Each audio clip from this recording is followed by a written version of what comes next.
Get the smaller house. People have rooms they never go in. So much wasted space. Then you're paying extra heating and cooling and extra property taxes and insurance on all of that extra space. This was in response to a video where I was talking about buying the smaller house so you have a smaller payment, so you have more money to do fun things in your life, have more experiences, maybe buy things you want to buy, save for your retirement, stuff like that. It got me thinking, if you are a first-time home buyer, don't buy it.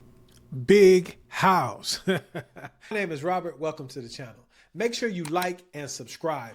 It really helps out the channel, guys. Also, if you need help with any type of residential financing, that's for your primary residence, a second home, maybe even an investment property, I'm your guy. I've been a lender for over 20 years now. That information is pinned in the comment and the description below. Now let's get into the video. I hear you. There's a lot of folks unhappy about their escrow accounts going up and as a result, increasing their mortgage payments. Well, you know me, I'm about solutions. So today we're gonna talk about how smaller is smarter for a lot of you when buying a home, because your monthly expenses associated with that home are going to be smaller too, especially if your income is already stretched to the nines. And if you're only one person, you know, it takes two to make a thing go right. So don't allow FOMO, don't allow all of this external pressure, family, friends, fake friends online, all of this energy to make you do something that you will regret after about 6 months of being in the house. That's not the goal. The goal is for the home to supply shelter in the safest place, the best location, if you have children, with the best schools that you could possibly get.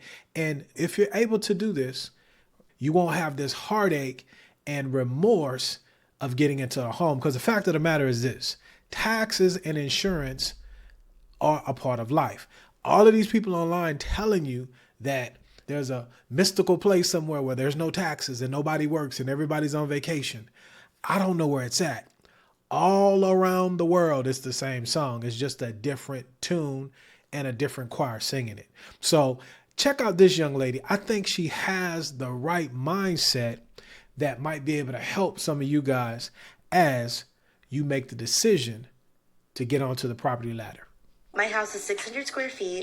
The kitchen and the living room are all one big space, and my house is sitting on a chunk of land. So I get a lot that I got scammed. For such a little house, I paid a lot, but I intentionally wanted a small house. Since I knew I was buying this house by myself, I didn't want to load the responsibility of a bigger house. The house is literally the size of like an apartment, which is, I think it's perfect for me. The older I'm getting, the less materialistic I've become, and I've learned that I can live with a lot less. So I started with a smaller house.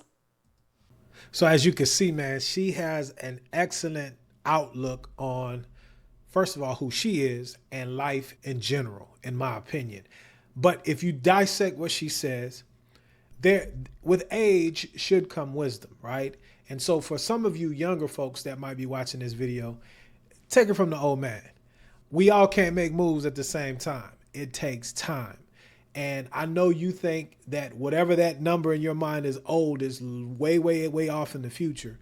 Trust and believe, if you keep living, it'll be here before you know it. So I said all that to say this: material things, consumption is easy to do. But what we fail to realize is those habits that we create, that dopamine hit that we get when we do those things, are going to be detrimental to us, sometimes in the immediate, but for sure long term, in the context of creating wealth. Okay, how long can you live with your standard based upon the production that you've created today? So she admitted it took her a little time to get there, but as she's matured, she's realized that I don't need a whole lot of stuff. The biggest thing that she's done is she knows her numbers. Obviously, she didn't get into that, but budgeting is very important. I speak to people all the time, and I want is the recurring theme. And just like with some of these student loan things that we're seeing, even with some of these folks with the escrow account, We want, but we don't consider the full matter. So as she was saying, I don't need all of this stuff. I know my money. I know it's just me. I want shelter. I want my own sense of style and doing things that I want to. I want my own privacy, my space. Okay. And for you, that might be bigger than 600 square feet. It's relative. The point is this: don't bite off more than you can chew. So I'm sure she's going to have a great experience along with a forced savings account, because renting ain't where it's at. And if you have to rent, I would strongly advise that you find a way to grow a pot of money that is going to keep up or exceed inflation for your future self. I really like seeing folks that are realistic and not always spewing negativity. Everything is not a scam. Everything is not negative, nor is everything positive. We got to find that balance in life. And I also want to leave you with a couple of formulas before we get out of here. These formulas, if you use them when you're qualifying for your home loan, you will never, ever have a problem. This was taught to me years ago from a VA loan expert that was a mentor to me. But as he got into the guidelines and started showing me some of the nuances, one of the key things with the VA loan is that the residual income calculation that's used to make sure that the veteran is in a good place to afford the home, even though it's 100% finance loan and there's no private mortgage insurance involved. And so here's the deal.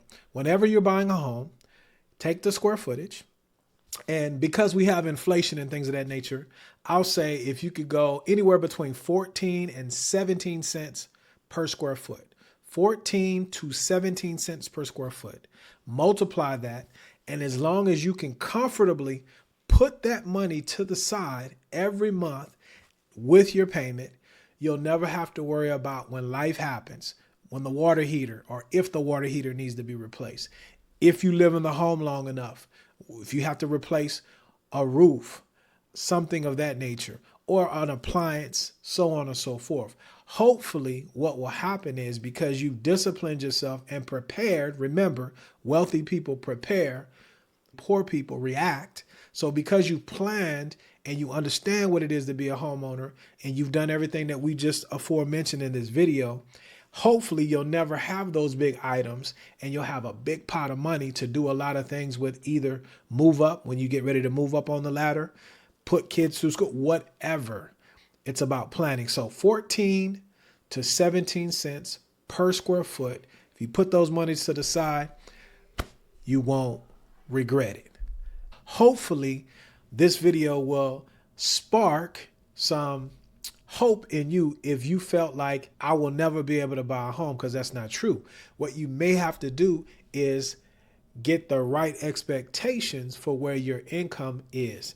And as I always say, when you know better, you can do better. When your income can afford it, and if you want to have a bigger property, just understand the full matter. Big place, big expenses, okay? You have to understand that. So as she said, not worried about what other people think. I'm going to get in where I fit in, and where she fits in. The taxes are lower. The insurance is going to be lower.